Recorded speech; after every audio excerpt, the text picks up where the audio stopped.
we have here is called the Phantas. The Phantas is the smallest of all the robots we have. This Phantas has the capability of being used as a sweeper or a vacuum for hard or soft floor, and an auto scrubber. First off, you push this button here and it pops up a handle. Second off, we got to determine if we're going to do wet cleaning or dry cleaning. The way we do that is we push this button down here and this guy clamshells open. Inside here we have a gray tank. This gray tank is for dry cleaning. Notice that it has no vacuum outlet here. You want to look inside here. There's our inlets. There's a wet debris from the squeegee or the dry from the vacuum side. So when I put my gray box in, the vacuum inlet is on the front, so it will go in right here. Only goes in one way. If I open this guy up, there's my vacuum bag is right here, so I can go dump that out, put it back in. There's little magnets right here that tells this machine that the bag's in place or not. If it's not in there, it won't allow it to run. So we just put this guy back together, shut it all down, go out and we use the LiDAR system to do a map around the area we want to clean, and then we set it out to go. This guy will run for about 3 hours on a charge. It takes an hour to recharge. It does have a dock that it can return to charge itself and then go back and do the rest of its cleaning. This machine does, however, require a human to touch it once a day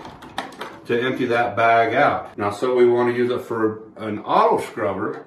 Well, we just pull this box out and we grab our black box. The black box has a water teardrop on it. It has no inlet for the front vacuum area, but it does have the inlet for the dirty water area. What's going to happen when we put that in, notice how it has colored tab to match where it goes, so you can't put it on wrong unless there's magnets suck it down. That dirty water comes up through this port into this debris tray here that will sift out any large debris. Hopefully there's not any because we swept or vacuumed first, and then that's where the dirty water goes. We put the clean water in right here. It holds a couple 3 gallons of water. It does have a cylindrical brush under here for scrubbing. Right down here is the edge brush. I want to pull the edge brush off. I just pull that thing off. It's magnets that holds that thing on. If I hit that guy right there, I can bring this open, and it has a double roller brush system. So it has a long brush for getting that floor scrubbed when we're doing wet, but if we're going to do dry, it's got this little guy that's going to pick up even more debris. That cartridge just slides back in. If you're going to use this machine as a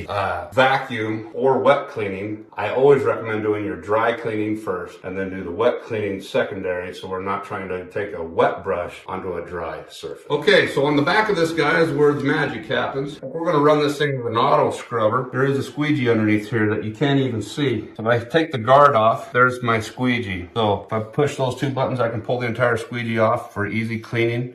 It's pretty cool. If I hit this little button right here, the blades will just slide right out. Now tell me what other floor scrubber has that easy of a blade change. I don't think there's any. That thing just slides back in. As you can see, it's got a little guide right there, so you can't put it in any other way. Then we're just going to fix that back on the machine. Notice that it does have 2 magnets right here, as well as a camera. So this is what will go into the charge port right there. When it wants to charge, it docks right into there and does the charging all on its own. We're going to fill this thing up and do some running around in the warehouse.